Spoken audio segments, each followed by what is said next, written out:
এই ফটো তুলবে না কেউ, আবার ফটো তুলছো, গুনাহ হবে রে বাবা, ডিলিট করো। কোন হুজুর কি করছে আমার দেখার দরকার নেই। আর আমি এই যা হুজুর ফটো তুলছি, হুজুরা মলি সাহেবরা ভাতিজারা ভাইপোরা সব ফটো তুলছে, আর যারা তুলছে তারাও জাহান্নাম। আর ওই সমস্ত হুজুর হোক আর মলি সাহেবদের ওয়াজ শুনে জিন্দেগিতে হিদায়াত হবে না। এই ফটো তুলবে না কেউ, আবার ফটো তুলছো, গুনাহ হবে রে বাবা, ডিলিট করো। কোন হুজুর কি করছে আমার দেখার দরকার নেই, কোন মলি সাহেব কি করছে দেখার দরকার নেই। হাদিস শরীফে আছে, মিশকাত শরীফে হাদিস, বুখারী শরীফে হাদিস, আবু দাউদের শরীফের হাদিস।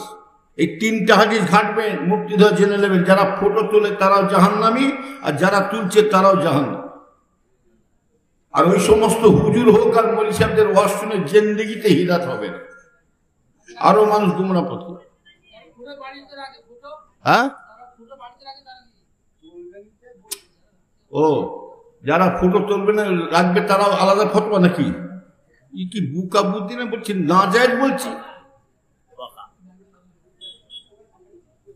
কি বলে কি বুঝাও বলছে। बोले शुरुआ हलाल बट्टी हराम जो भी गिरेगा इसे भी हलाल हो गया। কথা বলেন না।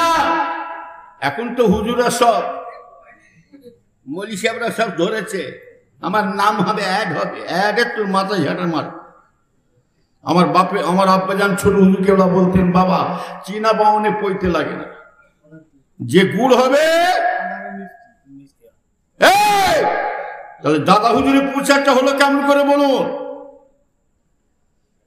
এই যে কালাচাঁদ হুজুরের জলসা করেছে, ইনার ফটো আছে, এটা কথা মানে, তাহলে প্রচার হলে এত লোক দৌড়চ্ছে কেন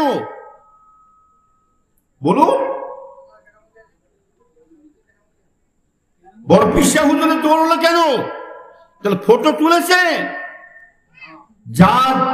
যাদের ফটো নাই দেখবেন তাদের জন্য মানুষ পাগল হয়ে আছে, মানুষ দেওয়ানা হয়ে গেছে। তাদের চেহারার দিকে তাকালে, যাদের ফটো নাই সেই সমস্ত ওলিদের চেহারার দিকে তাকালে আল্লাহ তাদের গুনাহ খাতা আল্লাহ মাফ করে দেবেন।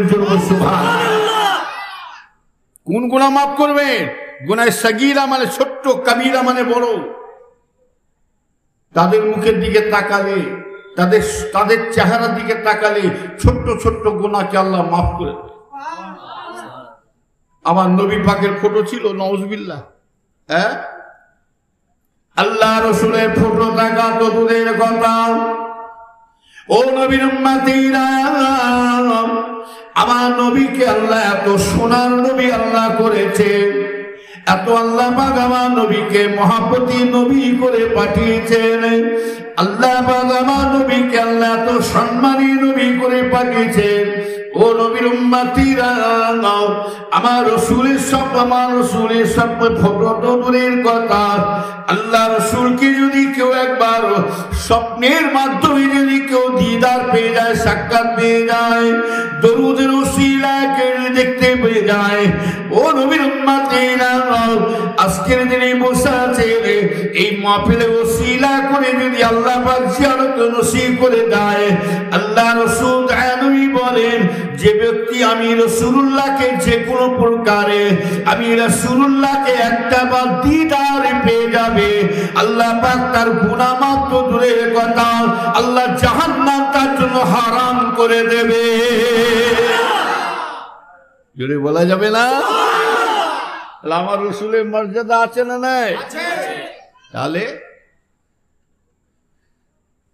তাদের আল্লাহর ওলিদের ফটো উঠবে না, তাদের প্রচার হলো কেমন করে? আর আমি এই যা হুজুর ফটো তুলছি, হুজুরা মলি সাহেবরা ভাতিজারা ভাইপোরা সব ফটো তুলছে, কারণটা কি? তাহলে জানতে হবে ডাল মে কুচ কি, ডাল মে কুচ কালা হ্যাঁ, এইখানে ব্যাপার আছে, হালুয়া রুটির ব্যাপার আছে। বললে মা মার খায়, না বললে বাপ রাগ হচ্ছে নাকি? হ্যাঁ, আমি যা বলবো বাবু পরিষ্কার কথা বলবো। হ্যাঁ, আল্লাহর ওলিদের ফটো লাগে না, অ্যাড লাগে না। আল্লাহর ওলিদের প্রচার স্বয়ং আল্লাহ পাক ফেরেশতার দ্বারাই করিয়ে থাকে। কথা ঠিক না বেঠিক? তবে এই যে আমি এত দূরে আসলাম, অনেকে হুজুরদেরকে পুলিশ টুলিশ সব গার্ড দিয়ে করে আজাদ দিয়ে দিয়েছে। হ্যাঁ, কে সব নিয়েছে গার্ড দিয়ে পুলিশ। আর এত দূর এলাম, আরে যখন বাড়ি থেকে বেরোবেন দোয়া পড়ে বেরোবেন, বিসমিল্লাহে আল্লাহুল মাজরিহা মুরসা ইন্না রাব্বি লা গাফুর রহিম, তাওয়াক্কালতু আলাল্লাহ, আমি আল্লাহর জন্য বেরিয়েছি, আল্লাহ হিফাজত করবেন। কেউ থাকুক আপনাকে, কেউ বাঁচাক না বাঁচাক, কেউ পাশে থাকুক নাই থাকুক, স্বয়ং আল্লাহ নিজে আপনার কাছে রয়ে গেছে। যদি বলেন সুবহানাল্লাহ, কথা ঠিক না ঠিক? আপনি যে হুজুর গার্ড দিয়ে লিয়েছেন, মলি সাহেব গার্ড দিয়ে লিয়েছে, হুজুরকে লিয়েছে পাহারা দিয়ে, তাহলে জানতে পারবেন হুজুরের কলিজায় মনে ভয় আছে।